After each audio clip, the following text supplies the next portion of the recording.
Now, on News Talk 105.9 WMAL. O'Connor and Company.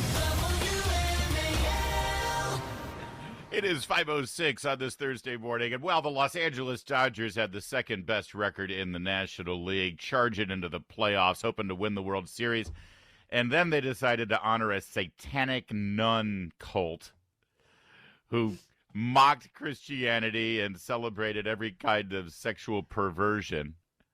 And they just got swept in the playoffs by the Arizona Diamondbacks. So God bless. That's a wonderful thing to see. Bye-bye, Dodgers. Bye-bye, LA Dodgers. Maybe no more praising the satanic nun cult. Sorry, just a little. Oh, thanks to Andrew Langer for filling in yesterday. Thank you, Julie Gunlock, for obviously carrying the load because Andrew doesn't know what he's doing. It's coming up at 6:05. We got Carrie Pickett of the Washington Times to give us the latest on the speaker race. 6:35. Abby Platt. She is a mom in Loudoun County whose daughter now has to shower with a boy, and she's got a story to tell. 7:05, Victoria Coates will join us of Heritage. She's a former Deputy National Security Advisor under President Trump. 8:05, Representative Virginia Fox, one of our favorites in Congress. And then at 8:35, Representative Bob Good of Virginia will give us his. I think he's one of the holdouts there. He was one of the ones who stood up against Kevin McCarthy, and I'm not sure we'll find out where he stands on the idea of Speaker Scalise. Julie Gunlock, what a yesterday was a planned medical day for me for a procedure that I had. You know what it's like. We were talking about this earlier or last week on Friday when you and I went to lunch on Friday, and mostly it was vodka. But we talked about the fact that you're in this groove now on this show after doing it for over 2 years. When there's a big story breaking, you can't wait to get behind the microphone. Yeah. Right? Yeah, I really, and I want to talk to you, and I want to, be in studio talking to the listeners, right. And yeah. You're like, if something happens on a Friday afternoon, it's like, oh my God, I got to wait till Monday morning to talk about this. I can't wait. And so it was so hard yesterday to be away because this news cycle is so critically important. Oh, it is. Look at everything going on in the world. Probably one of the most insane news cycles we will deal with the presidential election, with the investigations into the president and leading to impeachment, and then the fight over the Speaker of the House, and then you add to that the horrific, like historic attacks on Israel and Americans. More Americans held hostage right now than since the Iranian hostage crisis in the late 70s, but by the way it's being covered, you won't really hear it. It was just devastatingly difficult to be away from the news yesterday. Yeah. So I really appreciate you guys keeping things going here, and thank you for that. But to that end, we want to keep everybody caught up on what's going on, and I want to focus a little bit on Black Lives Matter. I know you talked about it yesterday. I heard. Yeah. Black Lives Matter, of course, across the board has either said nothing about these attacks, or they have supported the terrorists. Those are the only two options for Black Lives Matter. Not one chapter, or certainly the national or international organization that oversees the Black Lives Matter, the one who is now under criminal investigation for raking in tens of millions of dollars and funneling it to the personal bank accounts of the founders. Yeah, that's the one, Black Lives Matter. Mm-hmm. None of them have stepped out and unequivocally said that we stand with the people of Israel, the victims of this attack, and unequivocally. But they have said something. Oh, no, they've said that they free Palestine. I'm with Palestine and the occupation. And what that means is I'm with Hamas. That is exactly what it means. Every time somebody says this on the air, when they say, they are dealing with an occupation. Whenever they use the word occupation, every single news anchor, you know how we just lived through 8 years of news anchors on cable news and broadcast news interrupting a Republican saying, wait a minute, explain what you just said. No. Do you stand with, because calling us Nazis, right? Because we support Donald Trump. Now you've got people who are literally supporting Nazis. Right. And they just let them say things like, well, they're dealing with occupation. Every single news anchor should stop for a minute and say, I need you to define occupation, because there hasn't been one Israeli government official or troop or police officer in Gaza for nearly 2 decades. Unless they go into Gaza to repair the electricity grid that Israel, or the water pipes that feed the people of Gaza, water and electricity. That's the only time you're Right. going to see an Israeli in Gaza. Because those water pipes instead have been used to manufacture rockets. Bombs. Yeah. Store things. Yes. I want everyone to understand the glossary here. When some apologists for these Palestinian Nazis get up on television and say, well, there's a problem with occupation, whenever they use the term occupation, what they mean is the state of Israel. Yep. What they mean by they think occupation began in 1948. Yeah. They think occupation is the existence of Israel. That's what they call it. This isn't about Yes. Gaza. Right. It's not about the West Bank. It's about the country. Yes, it's about the actual where the border is of Israel. Yes. With they want all of it. People don't get that. The politically agreed upon borders from the United Nations. The in right of 1948. return. Return. I mean, that's a whole nother, another show. But So Black Lives Matter not only supports Palestine, not only say I stand with Palestine, but Black Lives Matter Chicago put out an image of a dude parachuting into the chaos with the Palestinian flag. The image of a person parachuting in with the words I stand with Palestine means I support the murderers. I support the Nazis. I support the terrorists. I support what those people did when they parachuted into a music festival and slaughtered 260 innocent civilians dancing at a music festival. Now, Mayor Muriel Bowser, during the race riots of 2020, under the guise of, criminal justice reform, systemic racism, George Floyd, but they were race riots, and they were politically motivated race riots, and they were politically harnessed race riots. Democrats used those race riots to harness anger and fear in this country as part of their political agenda to get rid of Donald Trump. Make no mistake about it. The message was sent, if you vote for Trump, you're in favor of killing innocent black men. And you don't believe that Black Lives Matter. And that was the message that was sent, and that was the message that was utilized all through that campaign. And Mayor Muriel Bowser, who was the co-chair of the Democratic National Convention and was mentioned sometimes as a potential vice presidential candidate, she harnessed the fear and anger of this town and this country, and she emblazoned across a street in this town the mural that says Black Lives Matter. Yep. She single-handedly made that decision. She directed it to happen. She, on behalf of the government of the District of Columbia, decided that they were on board with endorsing, supporting, and celebrating this organization, Black Lives Matter, and that still stands. If you walk down this street, just blocks from the White House, you will see emblazoned across the street these giant letters, Black Lives Matter. And from now on, Black Lives Matter unequivocally means I stand with the Palestinian Nazis. Black Lives Matter, that slogan, that organization that bears the name of the slogan and the street in this town that bears that name, Black Lives Matter, means kill the Jews, erase the Jews. It means a second Holocaust. And D.C. Mayor Muriel Bowser should be ashamed of herself for every hour that goes by that banner is still emblazoned across the street in her city. With one decision, she can say enough is enough. With one decision, she can paint that street back, and she hasn't done it, and she needs to do it. Because every single American who comes to their nation's capital to meet with their representative and to see their historic town and the monuments and the murals, they have to see this slogan that supports a second Holocaust and the removal of Israel from the map. We've got an update on Black Lives Matter and what they've sort of said to try to walk this back, but it isn't. In fact, they've doubled down. And we'll explain that to you in a minute, and more on why D.C. Mayor Muriel Bowser needs to step up and do the right thing. She's done it before. She's reversed course before on a policy when it serves her politically, and she needs to do it again right now. Black Lives Matters means I stand with Nazis. And that's what that mural in this town is echoing, amplifying every single moment it exists. It's 5:15. Mark Levin, weekdays 6 till 9 p.m. On News Talk 105.9 WMAL. Making sense of the news.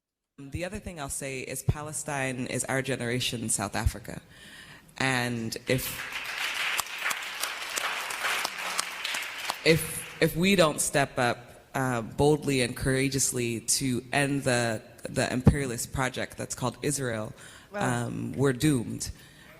That's Patrice Collier. She is the founder of Black Lives Matter. That was several years ago when Black Lives Matter was on the rise, in 2020, around the same time that Muriel Bowser decided it was a smart idea to paint the street and call it Black Lives Matter. You just heard exactly, unequivocally what she said. We don't step up boldly and courageously to end the imperialist project that's called Israel, we're doomed.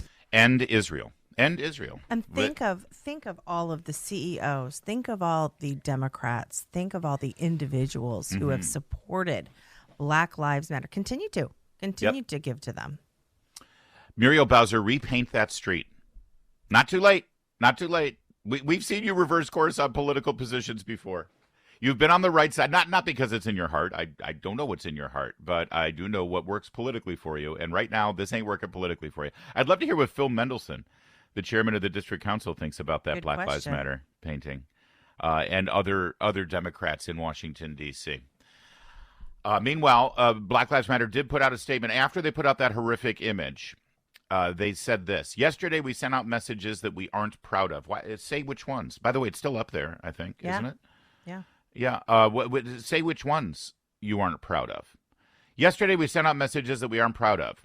We stand with Palestine and the people who will do what they must to live free. Wow, that Wait, well, what? I mean, our hearts are with the grieving mothers, those rescuing babies from rubble who are in danger of being wiped out completely. Their hearts are with the grieving mothers in Palestine, not the grieving mothers Right. in Israel. Of course. And then they put out a Palestinian flag and then a red, black, and green heart emoji. Well, that means something, doesn't it? Yes, I know. So nothing about Israel.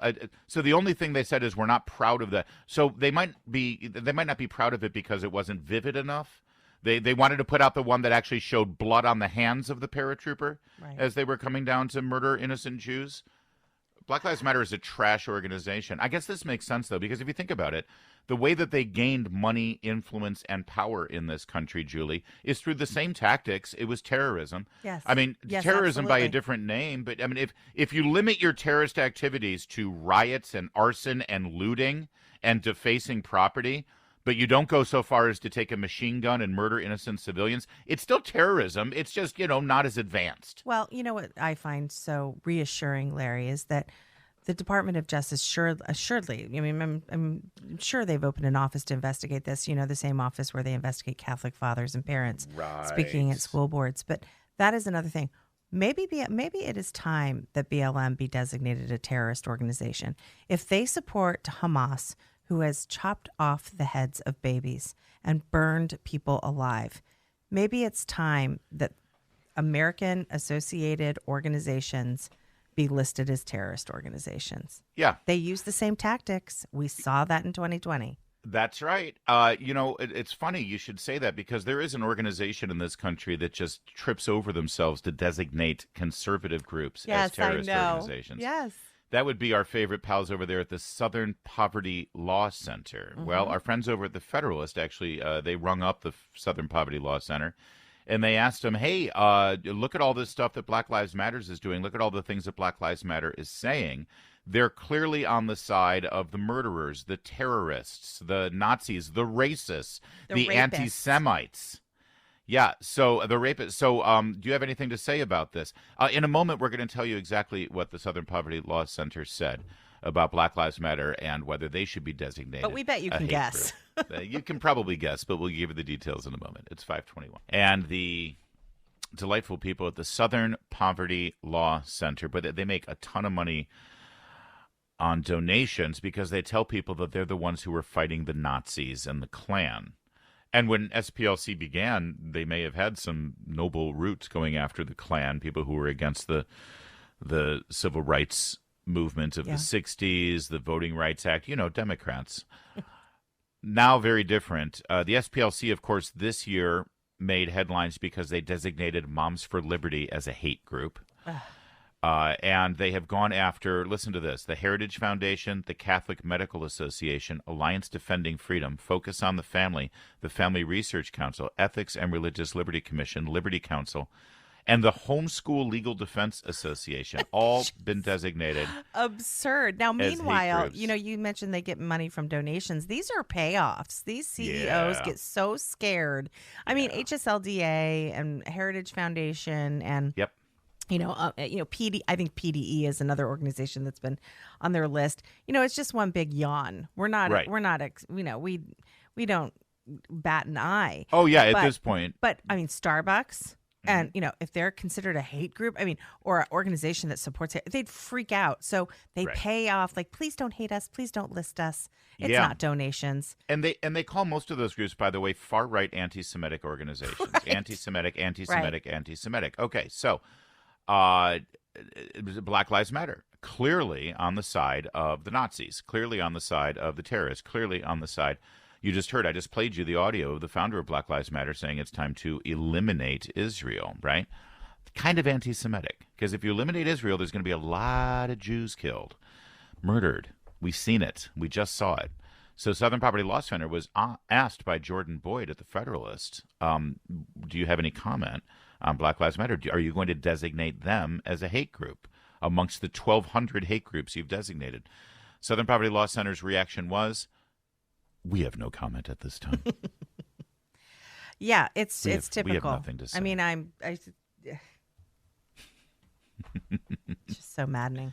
Yeah. It is maddening, and just remember that the next time you see an article or a TV journal, the CNN uses these guys all the time. Well, the Southern Poverty Law Center said that such and such and such and so. Okay, fine. They can't bring themselves to call the supporters of Nazis anti-Semites. I think we know who they are.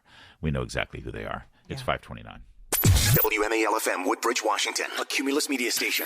Making sense of the news. News Talk 105.9. News now On News Talk 105.9 WMAL. O'Connor and Company. 5:36 now on a Thursday morning in your nation's capital. Thanks for checking in with O'Connor and Company. Coming up at 6:05, Carrie Pickett of the Washington Times. Latest on the speaker race and the wrangling behind the scenes. Will it be Speaker Scalia? Not yet. 6:35, Abby Platt is a mother out in Loudoun County, and her daughter now has to shower with a boy. She wants to tell you about it. 7:05, Victoria Coates, former Deputy National Security Advisor under Donald Trump, now with Heritage Foundation. 8:05, Representative Virginia Fox, one of our favorites. And then at 8:35, Representative Bob Good out of Virginia. Give us the latest on who he thinks is going to get that gavel. I'm Larry O'Connor alongside the next Speaker of the House, Julie Dunlop. I know you're working behind the scenes, Jules. Definitely. Not so much. Thank you for being here. Again, thanks to Andrew Langer for filling in yesterday for a scheduled day off. I want you to listen to this because it's a moment that could possibly signal a shift in some political factions in this town, in this country. When this attack happened, Julie, I think it was pretty obvious and clear that almost when you saw what happened in Israel and what Hamas did, if you had to guess, okay, what will every single member of Congress in the House or the Senate say about this? If you thought about Republicans, I would think probably for the most part, you would agree that every single Republican would step up and say, absolute unequivocal condemnation of Hamas. 100%. And full support of Israel. Yep. And for Democrats, obviously the squad, Rashida Tlaib, Ilhan Omar, AOC, it took AOC 4 days, I think, to say something about it. And now the only thing she wants to say is that American Jews are being bigoted. That's the only thing you'll hear from her now. Rashida Tlaib still won't comment, couldn't bring herself to condemn the raping of innocent women and the decapitation of children. Yeah. Right. Yeah. You knew that Democrats are going to be like, well, it's a complicated issue. Right. There's no complication about this. It should be pretty my favorite is, if you've been treated badly for so long, don't you just snap? That's okay, right. let's ask ourselves, at what point do you decapitate a baby? Yeah. You're saying that's a totally reasonable response. And the people who aren't right out there like Rashida Tlaib, who are basically saying this is Israel's fault. Yeah. They're going to be mealy-mouthed progressive liberal types like Elizabeth Warren and Ed Markey out of Massachusetts, who are really the senators for Cambridge, not really for the entire state of Massachusetts, sadly. But it's Boston and Cambridge that have the most votes, so they get in. You're an Ivy League type, tut, you're put in. So he went to a pro-Israel rally, Ed Markey did, in Massachusetts, and he called for it. I want you to hear what happens here. He called for a de-escalation of violence, and make no mistake. Yeah. Basically, you're calling for the surrender of Israel. Israel is now properly retaliating against this horrific moment and killing the people who perpetrated it to make sure that it doesn't happen again, ever again. Never again means something. So when you call for a, quote, de-escalation, you're calling for Israel to stand down and surrender. And you're also basically saying that they don't have a right as its own nation state, without the meddling of a foreign country like the United States, to conduct their own foreign policy and security issues. No one would dare say that the U.S. should stand down when we are days after a terrorist attack retaliating against the people who did it. So listen to what Ed Markey says, and then listen to the reaction. There must be a de-escalation of the current violence. The United States should...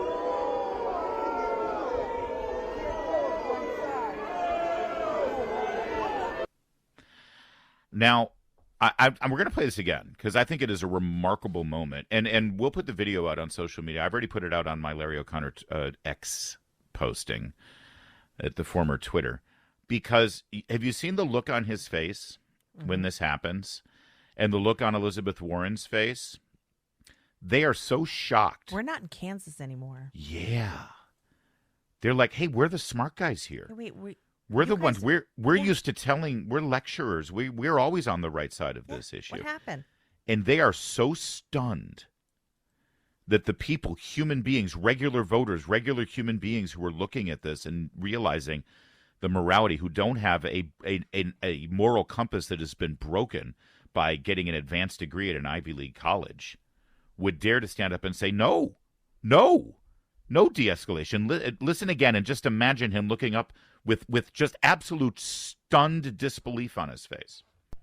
There must be a de-escalation of the current violence. The United States should...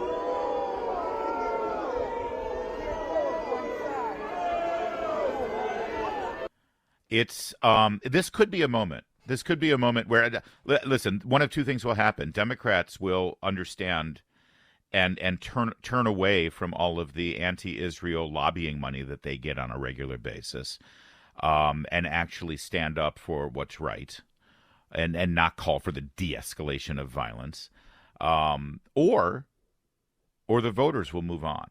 The voters will no longer continue to reflexively vote Democrat because, well, Mom really liked John F. Kennedy, so, we're a Democrat house because they're for the little guy, because they're not. Well, this is a really important moment. It shows exactly what these Democrats stand for and who they stand with. And the voters have a choice. They always have a choice. Yeah. Are they going to be the party of J Street lobbyists at best, or at worst, the pro-Palestinian Rashida Tlaib? Or are they going to be a party of humanity and common sense and morality? And, well, we've got a little bit more on that in a moment. It's a fair question to ask. Whose side are you on? These are moments in time when you have to ask yourself, whose side are you on? It's 5:43. There must be a de-escalation of the current violence. The United States should...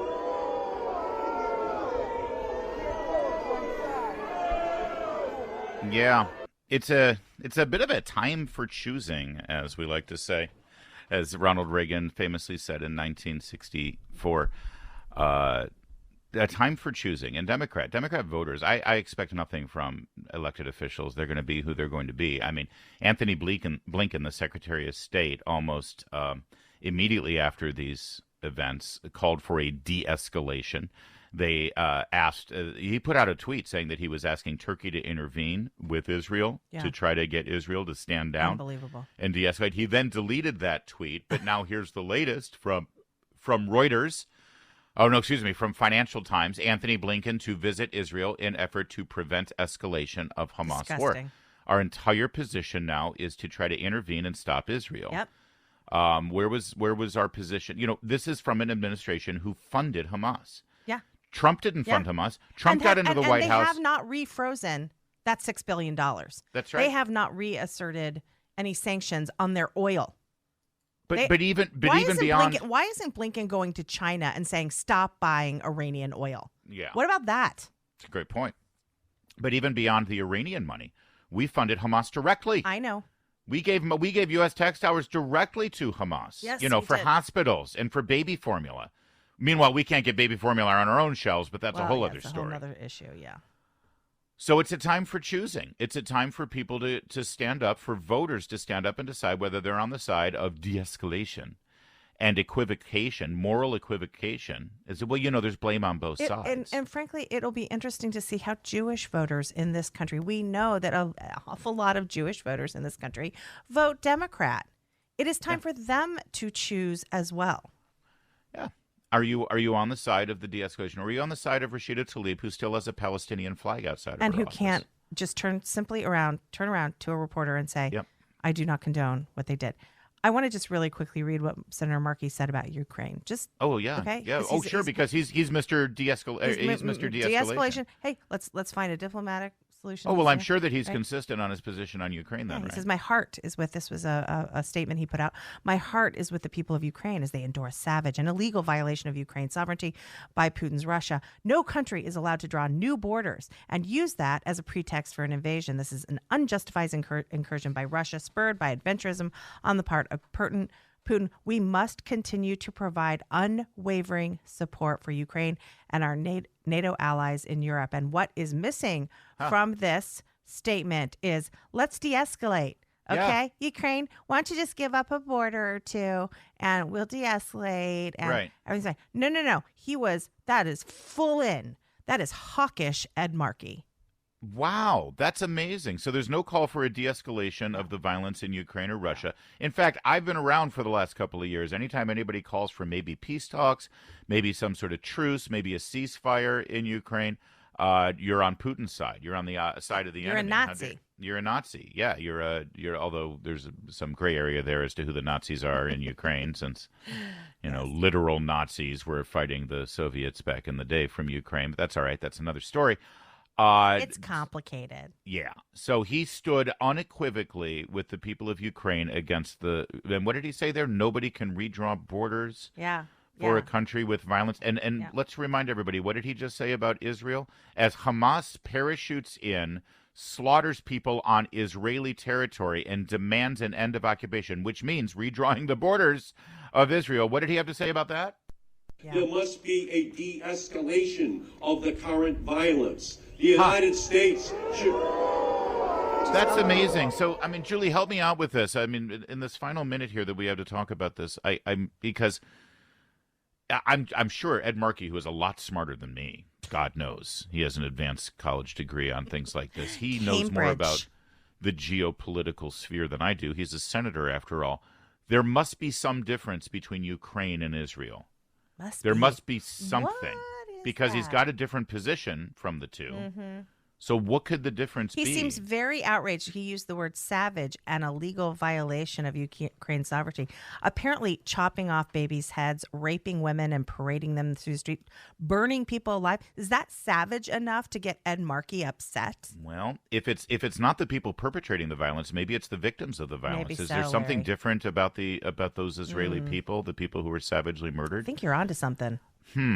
Maybe he's got a different standard for the people of Ukraine and the people of Israel, who are predominantly Jewish. Yeah. Maybe you don't have a right to draw the lines of Ukraine's border, but you do have the right to redraw the lines of the only Jewish state in the planet. And by the way, the only functioning democracy That's right. in the Middle East, and the only stalwart ally of this country. It's almost like Ed Markey has a broken moral compass, too. It's pretty gross. Yeah, Yeah. it's almost like he's But gross. again, I'm sure knows a lot more about this than we do. He's a senator, after all. Hey, Democrats, it's a time for choosing. Choose wisely. Figure out what side you're on. It's 5:53.